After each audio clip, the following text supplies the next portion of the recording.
So very good evening to everyone. आइए चर्चा करते हैं ब्रह्म और परमात्मा की। देखो, मैं तुम्हें समझाता हूं कि ब्रह्म और परमात्मा में क्या भेदन है और उसको पाने का तरीका अलग अलग है।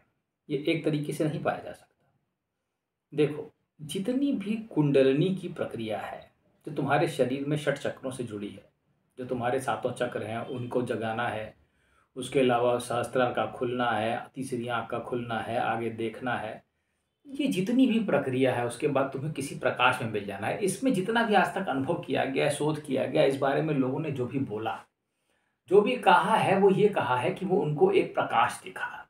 ठीक है, उनको एक प्रकाश दिखा, जितने लोगों ने भी कहा, और ये बात सही भी है। वहाँ प्रकाश ही होगा, वहाँ अंधेरा तो हो नहीं सकता। तो ये जो प्रकाश है यही ब्रह्म है।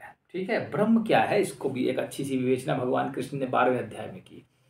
ब्रह्म में वो पहुंच सकते हैं ब्रह्मभूत प्रसन्नात्मा, जो कि ब्रह्मभूत में पहुंच जाते हैं, वो प्रसन्नात्मा हो जाते हैं। न सोचती न कांक्षसी, जो विचार नहीं करते और जो इच्छा नहीं करते, इन दोनों से रहित, जो विचार नहीं करते, ध्यान से सुनना, जिनके कोई विचार ही नहीं है, इसीलिए वो मेडिटेशन में नो थॉट्स पे जोर लगा रहे हैं। जो विचार ही नहीं करते और जो इच्छाओं से परे हो गए हैं, वो ब्रह्म को जान लेते हैं। उनका क्या होता है, मूलाधार से लेकर के सहस्त्रार तक सारी ऊर्जाएं, चैनल जो होते हैं वो खोल दिए जाते हैं। तीनों नाड़ियां, इड़ा पिंगला और सुषुम्ना पूरे तरीके से काम करती हैं। ब्रह्मरंध्र खुल जाता है, आदमी को ब्रह्म का दर्शन हो जाता है। ये ब्रह्म है। इससे आदमी ये जो मार्ग है, ये ब्रह्म मार्ग है। ठीक है, इसे हम ब्रह्म में पहुंचने का मार्ग कह सकते हैं। जिनके ये मार्ग खुल जाते हैं वो ब्रह्म कुंडलिनी के माध्यम से ब्रह्म का आस्वादन करते हैं। ब्रह्म आनंद की परम अवस्था है, जिसमें आनंद आनंद आता होगा। मुझे मालूम नहीं, क्योंकि मैं पहुंचा तो हूँ नहीं वहां पर, इसलिए मैं तुमसे ऐसा कहता हूँ कि वहां प्रकाश अवश्य होगा, और वहां पे वही पहुंच पाते हैं जिनके अंदर विचार और इच्छाएं नहीं होती। हम ब्रह्म में पहुंच गए। ये तो ब्रह्म का मार्ग है, लेकिन इसमें ध्यान रखो, ये पूरी तरीके से मन द्वारा नियंत्रित है। किसके द्वारा? मन द्वारा। ये पूरी की पूरी कंसेप्ट जो है वो षट चक्रों और मन के निरूपण, माइंड की अवस्था पर है। ठीक है, लेकिन परमेश्वर तो इस कहीं रूट में आता ही नहीं है। अगर तुम विचार करोगे, गौर करोगे, तो परमेश्वर इस रूट में, वर्टिब्रल कॉलम के रूट में, षट चक्रों के रूप में ऊपर से नीचे तक कहीं परमेश्वर का अस्तित्व तो है नहीं। परमात्मा का अस्तित्व दिखाई दिया कहीं पर? नहीं, क्योंकि वो तो कहता है मैं जीवों के हृदय में स्थित हूँ। तो इसका मतलब वहां पे एक दूसरा मार्ग होगा। समझ रहे हो? वहां पे क्या होगा? एक दूसरा मार्ग होगा जो उस हृदय तक पहुंचाएगा।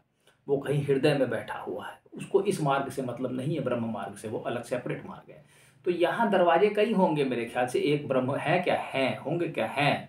तो एक ब्रह्म वाला मार्ग है जिसमें ब्रह्म पहुंच गए। तो उद्धव की अगर तुम बात यहाँ पे मैं छेड़ सकता हूँ कि उद्धव जब गोपियों के पास गए थे तो वो ब्रह्म की चर्चा करने लग गए थे। तो गोपियों के सब कुछ समझ में नहीं आया।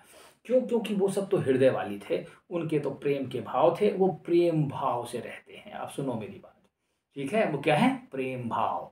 अब जब तुम ईश्वर, देखिए, ये जो परमात्मा वाला मार्ग चुनोगे, ये एक तो ये तुम्हारी ये वाली नॉलेज हो गई कि ध्यान लगाया, ये हो गए, ब्रह्म मिल गया, ये बुद्ध हो गए। तुम क्या हो गए? बुद्ध हो गए।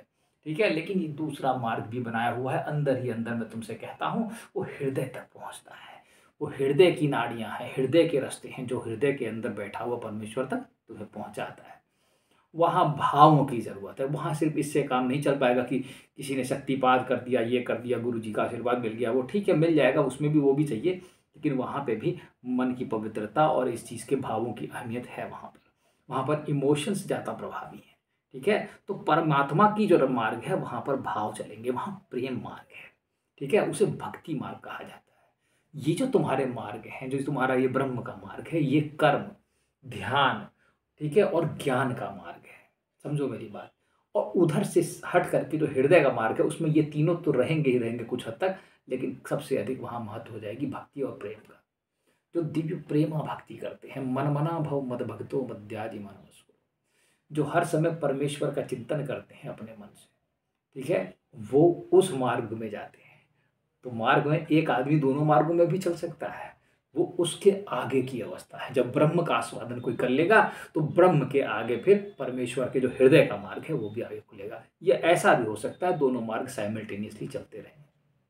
ठीक है, तो बहुत ही बारीकी से ब्रह्म और परमेश्वर के अंतर को समझ लो। ब्रह्म का मार्ग सीधा है, सीधा मूलाधार से शुरू होता है, ऊपर को जाता है, फैल जाता है। ठीक है, अगर सरल भाषा में कह रहा हूँ, है ऐसा नहीं, लेकिन जो सरल भाषा में कहा है, ठीक है। लेकिन अगर परमेश्वर का मार्ग है थोड़ा सा टेढ़ा होकर के हृदय के भीतर पता नहीं किस तरीके से जाता है। तो उम्मीद है तुम इन दोनों मार्गों को खोज लोगे और तुम जान लोगे कि वो कहाँ पर ब्रह्म बैठा है, उस आनंद अवस्था को भी पाओगे, और कहाँ वो प्रेममय भगवान बैठा हुआ है जो प्रेम और भावों का सिर्फ खाता और पीता है बस। ठीक है, उम्मीद करता हूँ तुम समझ गए होगे। धन्यवाद।